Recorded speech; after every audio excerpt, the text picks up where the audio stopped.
For most of us, our life savings, our retirement, our entire financial world is measured in one thing, the US dollar. We trust it, but what if that trust is the very thing being used against us? What if one of the world's most successful investors, the billionaire Ray Dalio, has uncovered a hidden plan, a preferred path that governments take when they get into trouble? A plan to deal with their staggering debts, not by raising taxes or cutting spending, but by secretly devaluing the money in your bank account. This isn't a conspiracy theory, it's a history lesson, and according to Dalio, it's about to repeat.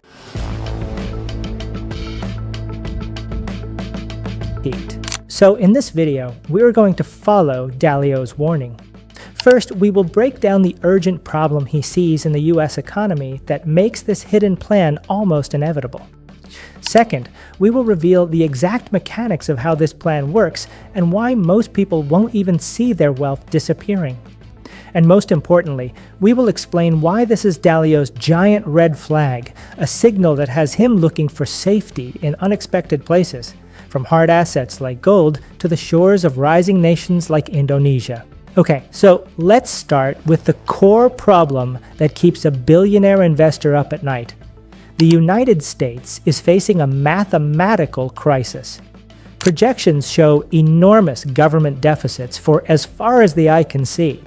The national debt is already over $34 trillion, and the cost just to pay the interest on that debt is exploding. It's set to become one of the largest items in the entire federal budget, squeezing out everything else. So, what's causing this? There are two core reasons, according to Dalio. First, a complete political breakdown. The two political parties in the US are so polarized, so at war with each other, that a grand bargain to fix the debt is practically impossible. No one wants to be the bad guy who either dramatically raises taxes or makes painful cuts to popular programs. The path of least resistance is simply to keep borrowing. The second cause is the sheer amount of new debt that needs to be sold.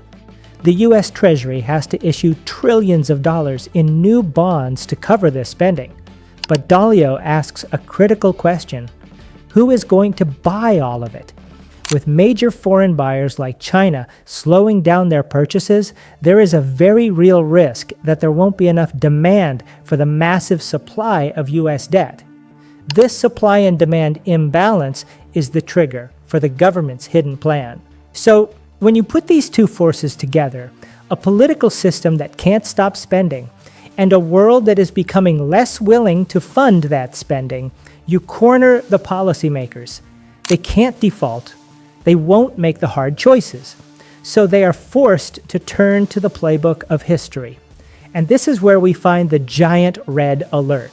They will choose the hidden way out. And according to Dalio, it's a plan designed to be a quiet betrayal of its own currency and the people who hold it.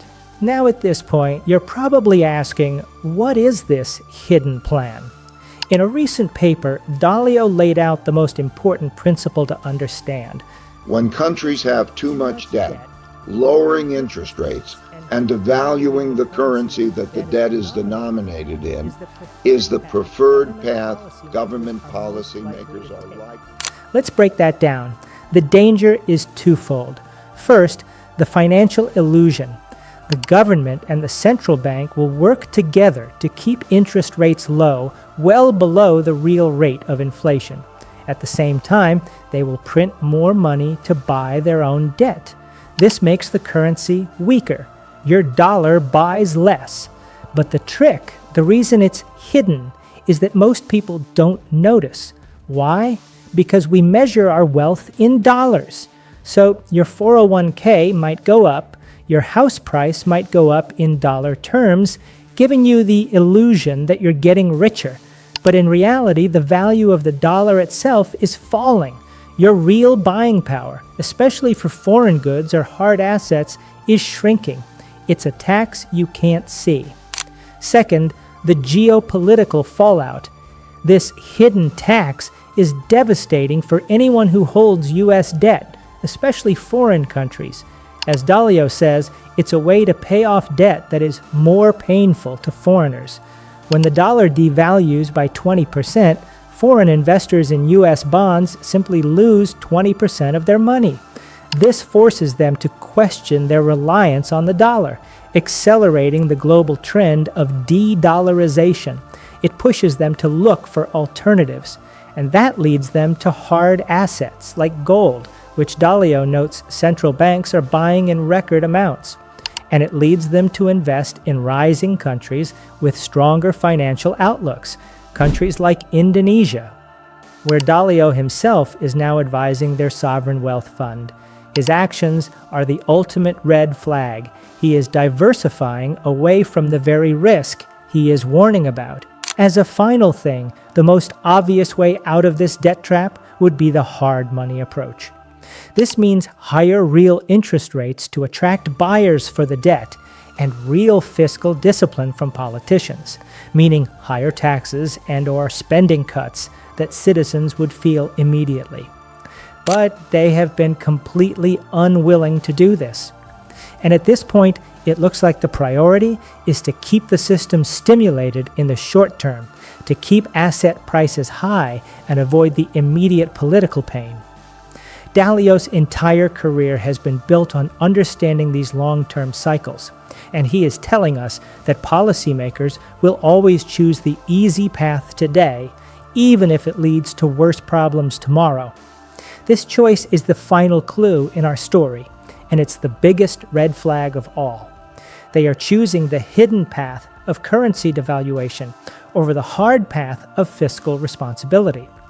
They are choosing to save the system from an immediate shock at the cost of the long-term value of their own currency. And in the process, they are sending a clear signal to savvy investors around the world to start looking for an exit. I want you to remember two numbers that tell the story of Indonesia today. The first is $32 billion. That's the cost of a brand new, futuristic capital city being built in the middle of a rainforest. The second number is 68.3%. That's the share of Indonesians living below the poverty line for a country of its economic status, according to the World Bank. This is the story of a government's grand ambition set against its people's reality, and it makes the new capital, Nusantara, arguably the most controversial project in the world. The government sells Nusantara as a green, high-tech utopia that will solve the nation's problems. But behind this grand vision lies a darker story of environmental destruction, displaced communities, and questionable priorities. So in this video, we're going to uncover the dark secret behind Indonesia's new capital.